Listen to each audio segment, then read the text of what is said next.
Hello, hello. I am back in the kitchen today with a fun summer smoothie recipe. I have recently become obsessed with this smoothie and make it every single day, or nearly every day, and it is both super tropical and refreshing, but also pretty healthy too. Now, this smoothie is a green grapefruit smoothie, but if you don't like grapefruit, you could use any other similar type of citrus, such as oranges. With this, I'm going to be starting with a little bit of a blend of milk and water. I've got some homemade almond milk here I'll be adding in, and then I just dilute it with a little water. This is just a personal preference for me since I do add protein powder. I prefer the way that protein powder tastes with a milk base rather than a water base, but if you're not adding protein powder, you could just use water. This doesn't have a strict liquid requirement, but I'll do about 1/3 of a cup of almond milk and water, or you could even go up to a 1/2 cup. After I've added the almond milk and water in, I will add some protein powder. This is a vanilla protein powder. For me, adding this helps keep me full longer since I will currently at least use this as a breakfast. And I just have the Orgain vanilla bean flavor protein powder. I don't have a strong allegiance to this brand. It just, for me, has ended up being the cheapest one, and overall it works great. So I will do 2 scoops of that.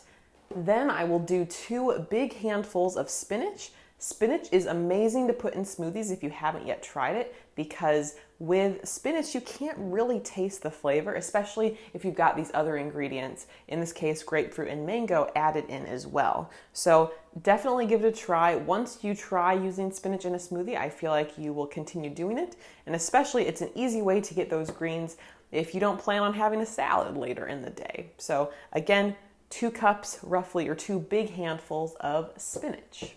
I will also then add a whole grapefruit. I will cut it into 8 smaller pieces and then kind of peel those to put them in, or depending on how easy it is to peel, because some are easier than others, I might use the knife to kind of cut off sections and then just squeeze any extra juice out from the other sections. And again, this is going to give it a bit more of a sour taste. I know not everyone is a fan of grapefruit. Jake, my husband, is not a fan at all, so he does not enjoy this smoothie at all. But you could always switch it out with an orange or other similar fruit. To give it a nice frozen texture as well as to add some sweetness, I'm going to be using about a cup of frozen mango as well.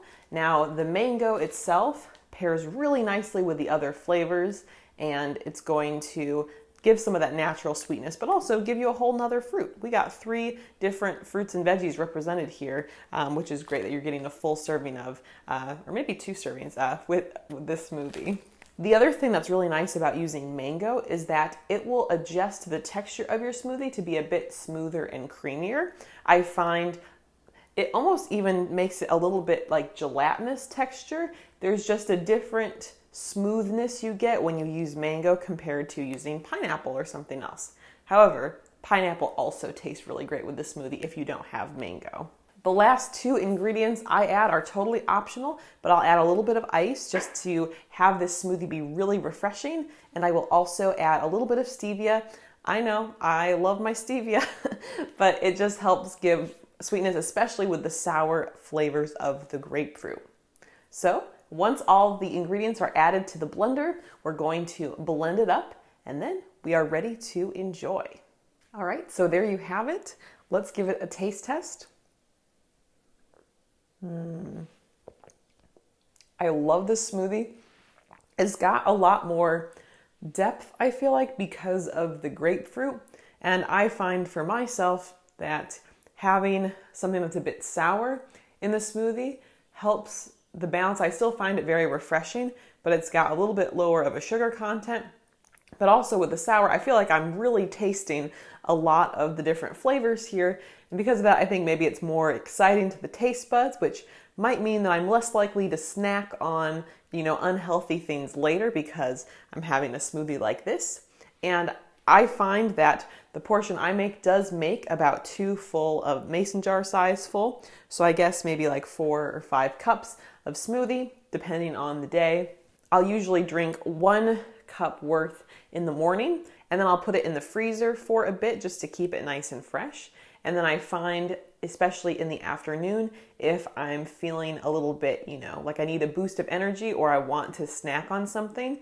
This is a perfect opportunity for me to have it. Or if maybe that craving doesn't come up, I can save it for the next morning and save myself some effort.